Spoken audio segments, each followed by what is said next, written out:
SP music YouTube channel पर आया है। अभी आप लोगों ने यदि चैनल सब्सक्राइब नहीं किया तो सब्सक्राइब कर लेना, लाइक किया करो, यदि अच्छा लगे तो कमेंट भी कर दिया करो। ऐसा करने से चैनल की वृद्धि होती है चैनल की, और आप लोगों को सब्सक्राइब करने से अच्छे अच्छे भजन सुनने को मिलते हैं। अभी एक नया भजन आया है और उस भजन को शायद आप लोगों ने सुना भी होगा, मैं फिर से आप लोगों के सामने गुनगुना रहा हूँ। बहुत ही खूबसूरत और सुंदर भजन है। लोगों, ज्योतिराम जी महाराज ने दुनिया को कभी पाखंड नहीं सिखाया, पाखंड हमने सिखाया। यदि वो पाखंड सिखाता तो लोगों की तरह झाड़े लगाता, पैसे इकट्ठे करता, अपने मंदिर बनाता, कि शंकर भगवान का मंदिर बना दिया, कि देवी का मंदिर बना दिया, रात पलाथी मार कर बैठता। यदि ज्योतिराम जी ऐसी भक्ति करते, पाखंड करते तो ये करते, लेकिन उन्होंने पाखंड नहीं किया। उन्होंने तो दुनिया की सेवा के लिए अपने शरीर तक त्याग दिया। ये 5 तत्वों का शरीर, उसने तो अपने छोटे छोटे बालक भी नहीं देखे कि ये मेरे नन्हे नन्हे बालक है, कौन पालेगा, नहीं। उसने न्यू देखा कि ये 2 बालक से मेरे, तो इस दुनिया में तो मेरा नहीं कितने बालक से, सारे तो मेरे हैं। जब ये भाव आदमी का आ जाता है, वसुधैव कुटुंबकम की सारी पृथ्वी ही एक परिवार के समान है, तब आदमी इस तरह का कार्य करता है। ज्योतिराम जी बहुत ही महान कैरेक्टर हैं इस संसार के अंदर, यदि कोई आदमी समझे तो, लेकिन हमने उनको पाखंडी बनाया। ज्योतिराम जी तो लोगों को सिखाया है और आज तक सिखा रहे हैं कि बेटा इस दुनिया के अंदर 3 देव हैं। हमारे हिंदुस्तान में, हमारे परिवार में, जहां हमारे सनातन धर्म के अंदर हम जो मानते हैं, 3 तरह के देव माने गए हैं। पहला देव, सबसे पहला देव, हम अपने माँ बाप को मानते हैं कि जो जन्म देती है माता, वही हमारी माँ है। उसके बाद माँ को चाहे कैसे डिस्ट्रीब्यूट कर लो भाई, माँ ने चाहे अप्सरा वाली कह लो, चाहे बेरी वाली कह लो, चाहे चौगानन कह लो, चाहे रोहतक वाली कह लो, माँ तो माँ ही होती है। और फिर विष्णु भगवान, जिस विष्णु भगवान ने सारी संसार का, सारी दुनिया का, सारी पृथ्वी का पालन पोषण करते हैं, उसी तरह से हमारे पिताजी भी हमारे परिवार का पालन पोषण करते हैं, वो भी हमारे विष्णु भगवान हैं। माँ बाप सबसे बड़े देव। उसके बाद बताया, ज्योतिराम जी कहते हैं कि बेटा सबसे पहले अपने कुल देव को मनाओ।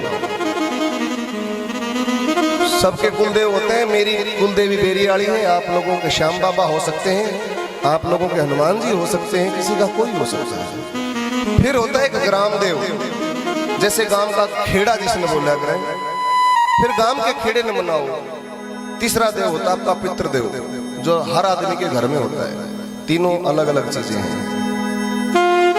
एक कुल देव कई गांव का एक हो सकता है, ग्राम देव एक गांव का एक हो, और पितृदेव एक घर का एक हो, 2 भी हो सकते हैं घर के। जिस घर के अंदर ये तीनों देव प्रसन्न होंगे, उस घर के अंदर यदि ज्योतिराम जी की ज्योत जगती हो, तो सजनों एक भी काम ऐसा नहीं है जो अटक जाए। देखो, जीना और मरना ये अलग चीजें हैं, ये तो परमात्मा ने लिख रखी है जी। जीना है, पैदा हुए तो हमने मरना भी पड़ेगा, ये तो इनके हाथ में भी नहीं है। लेकिन भाई आपको ज्योतिराम जी हारने नहीं देते हैं। दुख में यदि दुख आ जाएगा तो तेरे दोहरे खड़े रहेंगे, बेटा हारिए मत, मैं हूं, हारिए मत, मैं खड़ा हूं, चिंता मत करिए, मैं खड़ा हूं। ये सारा बहुत होता है लोगों, नहीं तो दुख के अंदर लोग साथ छोड़ के चले जाते हैं। कि ज्योतिराम जी ऐसे देव हैं जो दुख में कभी साथ नहीं छोड़ते। और यदि इन 3 देवों को मनाया जाए और साथ में माँ बाप को मना लिया जाए, तो सजनों बेड़ा पार हो जाता है। आइए, बहुत ही सुंदर भजन है, रख रहा हूं बाबा के चरणों।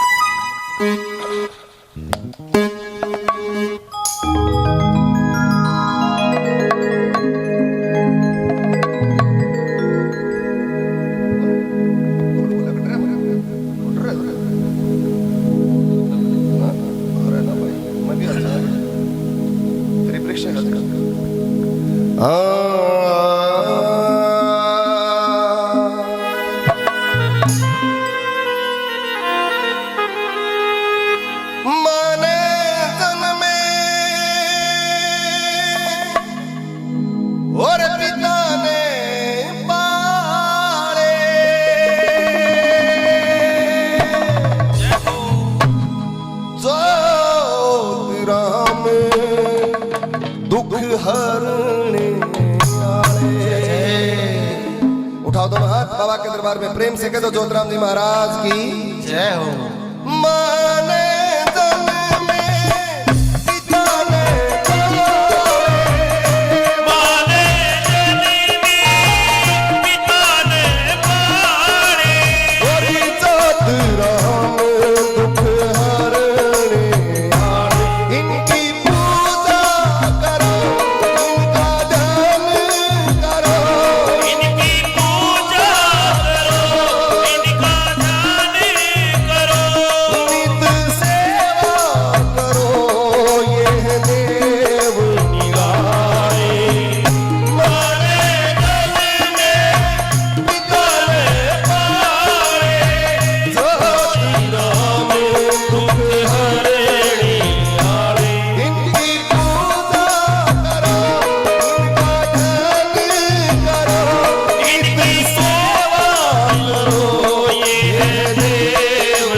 का साथ निभावे, जो तेरा हर संकट में अपनी भक्ति का साथ निभावे, ना डूबण दे ना मरण दे, कुछ भी हो जाए जी बचावे, अपना समझ साथी कहला ले, अपना समझी छाती कहलाने, राम दुख हरने आले, इनकी पूजा करो, इनका ध्यान करो, नित सेवा करो, ये देव निराले, माने धन में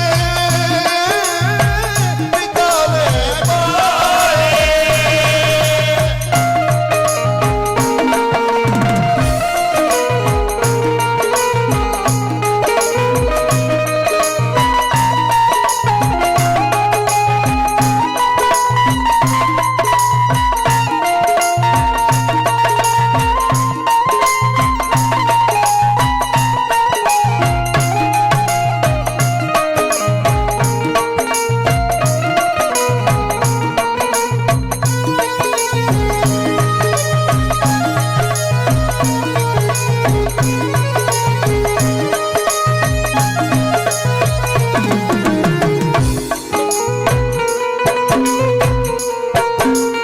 बहुत अच्छी क्या बात है।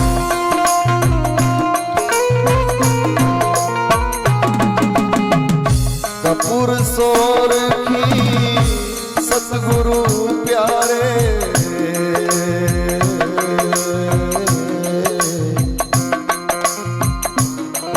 देवों का गुण समझावे, कपूर सोरे की सतगुरु प्यारे, इन देवों का गुण समझावे, मेहंदर भट्टी मात पिता और ज्योतिराम की महिमा गावे, सेवा करके सब कुछ पाले, सेवा करके सब कुछ पाले, ज्योतिराम दुख हरने निराले, इनकी पूजा करो, इनका ध्यान करो, इनकी सेवा करो, ये है देव निराले, माने जननी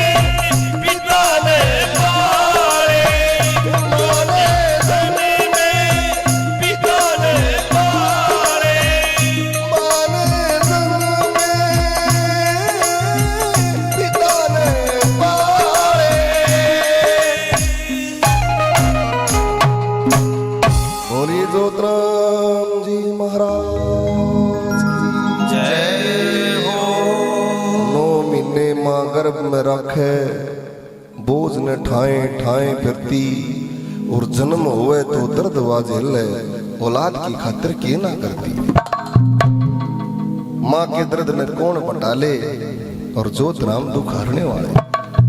सजनों, यदि सभी देवों को नहीं मना सकते तो माँ बाप ने राजी रखो, और बाबा ने राजी रखे, अरे भाई बेड़ा पार हो जाएगा। ज्योतिराम जी को ऐसे वैसे देव नहीं है, इस देवता को तो लोगों ने वैसे ही कुछ घुमा फिरा कर और डाल प्रस्तुत कर दिया।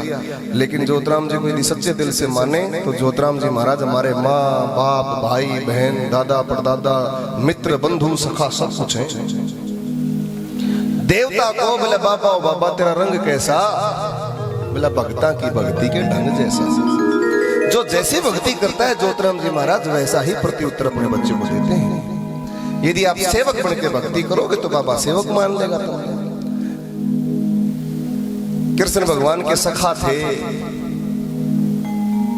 उद्धव जी, और उद्धव जी ने सारे संसार का ज्ञान हो गया, उनको केवल ज्ञान हो गया। केवल ज्ञान का मतलब ये है कि पूरे ब्रह्मांड का ज्ञान हो जाना, नीचे से लेकर ऊपर तक पूरी पृथ्वी का, पूरे स्वर्ग का नरक का सब कहेगा जिसने ज्ञान हो जाए, वो केवल ज्ञान बोलते हैं उसको। यानी कि परमात्मा का असली रूप जिसको पता चल जाए वो केवल ज्ञान है। अब उसको ज्ञान हो गया, अब ज्ञान हो गया तो ज्ञान के साथ घमंड भी हो गया। कृष्ण भगवान स्वयं उसके मित्र थे। एक दिन कृष्ण जी कहने लगे, भाई उद्धव, आपको तो पूरे ब्रह्मांड का ज्ञान हो गया यार, कुछ ज्ञान की बात सुनाओ। बोला, भाई मेरे को तो ज्ञान हो गया, तू कित बावड़ा रह गया। अब कृष्ण भगवान चौंक के, मेरे को ऐसी बात कर रहे हैं, मतलब जिस आदमी को पूरा ज्ञान हो गया और उसको बात ये नहीं पता उसको कि जो तेरे सामने खड़ा है ये स्वयं परमात्मा खड़े हैं। बोले, भाई तू बावड़ा कित रह गया, कड़क जाकर गोकुल में फंसा और वो गोपनिया के चक्कर में जाकर जो पड़ गया। बताओ, तू तो यार खुद भगवान है, भगवान होते हुए भी तुम ऐसे प्रेम में पड़ गए, ये कैसे संभव हो सकता है। अब कृष्ण भगवान ने कहा, भैया ये जो ज्ञान आप ले घूमते हो ना, इस ज्ञान को परमात्मा नहीं मानते, क्योंकि भगवान तो स्वयं ज्ञानी है, उसको ज्ञान की जरूरत नहीं है। भगवान को अपने भक्तों की जरूरत है, और भगत भी वो जो ज्ञान से ना पूजे, भगत वो जो प्रेम से पूजे।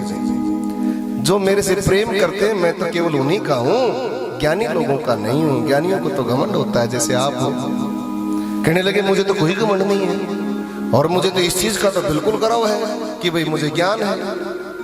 बोला, भाई तेरा घमंड तो 1 मिनट में चूर हो जाएगा।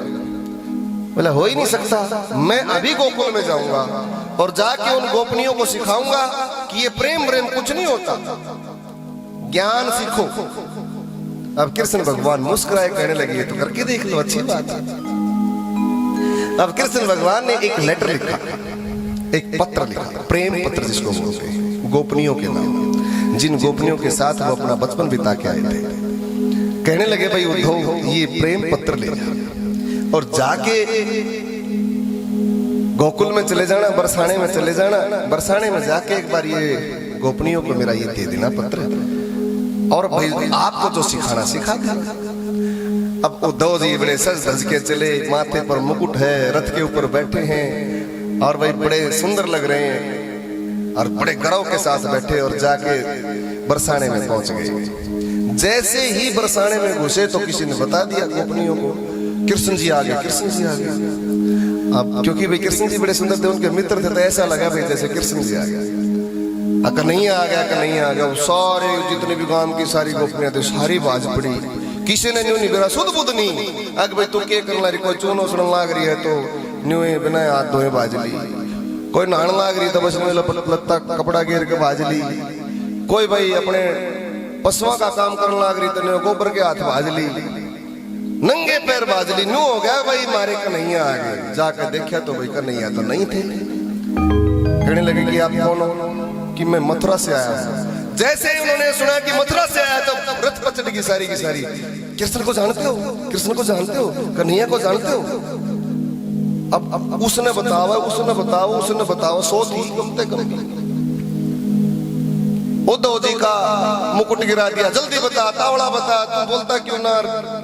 झंझोड़ दिया। ए बेला रुक तो जाओ, कृष्ण जी ने यो पत्र दिया है, यो पढ़ लो बेटे, मेरे बस की बात नहीं था। जैसे ही पत्र निकाला, मन दे, मैं पढ़ूंगी, मैं पढ़ूंगी, ओटो टूक बना दिए उसके इतने इतने। और जब वो कति पाटिया पाटे पाछे सारी की सारी इकट्ठी हुई, एक एक कागज न जोड़ती, आड़ लगा, ये वाड़ लगा, ये पढ़ेंगे बैठे। उद्धव देख के पागल हो गए कि वास्तव में परमात्मा को ज्ञान से प्राप्त नहीं किया जा सकता, परमात्मा को तो प्रेम से ही प्राप्त किया जा सकता है। ये ज्योतिराम जी जो बैठे हैं ना, कोई अपने कितनी बड़ी पगड़ी ले घूमता हो भगत जी, ज्योतिराम जी नहीं मिलते। ज्योतिराम जी केवल उसको मिलते हैं जो सरजीत भगत जी की तरह ज्योतिराम जी से प्रेम करता हो। इसलिए आज वो बाबा के इतने करीब हैं। एक बार प्रेम से कह दो ज्योतिराम जी महाराज की।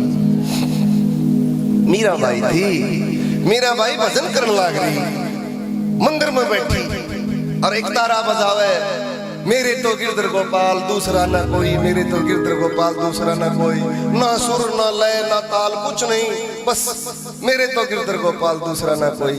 कोई ज्ञानी पुरुष आ गया, भीतर बढ़िया, भीतर बढ़ के देखा हो या मीरा से, इसने तो सत्संग भी ना करना आता, ना इसने गाना आता, ना इसने बजाना आता, या किसी मीरा बाई। चाक पड़ा था एक, ठाकर केवाड़ी के ऊपर लिख दिया अनुराग से गाओ, सॉरी राग से गाओ, राग से गाओ। भजन खत्म होया, मीरा बाई खड़ी हुई चालन लागी, देखे तो केवाड़ पर लिख रखा कि राग से गाओ, आ गाना सीख ले, यो कोई गाना ना से तेरा। मीरा बाई ने वही चाक खाया और उस राग शब्द के आगे छोटा सा लिख दिया अनु, और वो बन गया अनुराग। अनुराग का मतलब होता है प्रेम, कि राग से नहीं प्रेम से गाओ, यदि प्रभु की प्राप्ति करनी है तो प्रेम से गाओ। बोलो ज्योतिराम जी महाराज की, बोलो सच्चे दरबार की भाई। चाय आ गई, तुमने एक बात तो कर दी, मौज कर दी भाई। मैं तो जब कहा ना 11 बजे का पाठ